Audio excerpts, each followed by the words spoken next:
Thomas and the Rail Tour. The engines were excited. There were to be some special rail tours to the seaside, and no one knew which engine would be chosen to pull them. "It ought to be me," observed Mallard. "After all, that seaside place helped to pay for my repairs." The others thought someone else would have the chance. Thomas knew he would not be chosen, but he enjoyed listening to the others arguing. He was pleased in the end when it was decided to give the trips to Green Arrow. When Green Arrow returned from the first tour, he said he had never seen so many people. Soon there was talk of putting on extra trains, but this was not possible. "All we can do is add extra coaches," they said, "but then Green Arrow can't pull a train that heavy all on his own." "Of course I can," he scoffed. "My brothers and I did, during the war." "Can I help?" asked Thomas. The man in charge stared. "I don't see why not," he said.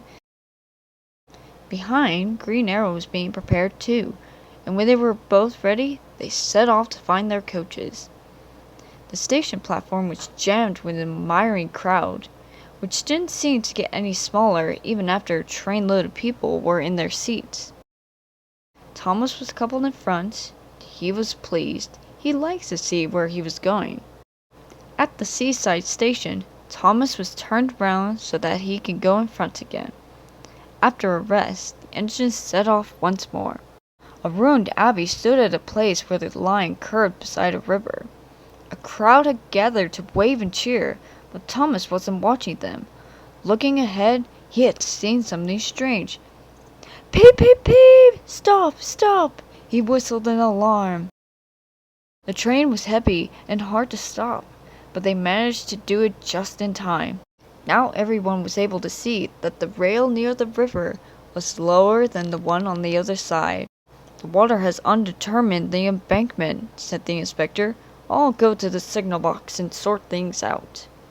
Buses came for the passengers, but it was late before the men decided it would be safe to use the other track. Together, the engines pushed the coaches back to the crossover. On his own, Thomas slowly crept past the landslips. Then very carefully, Green Arrow pulled the empty coaches by, and together they brought the train back to York. A few days later, a party of important-looking people came to the museum. One was the man in charge, and behind him was the Fat Controller. "Oh dear," thought Thomas, "they've come to take me away for finding that child." But the Fat Controller was smiling.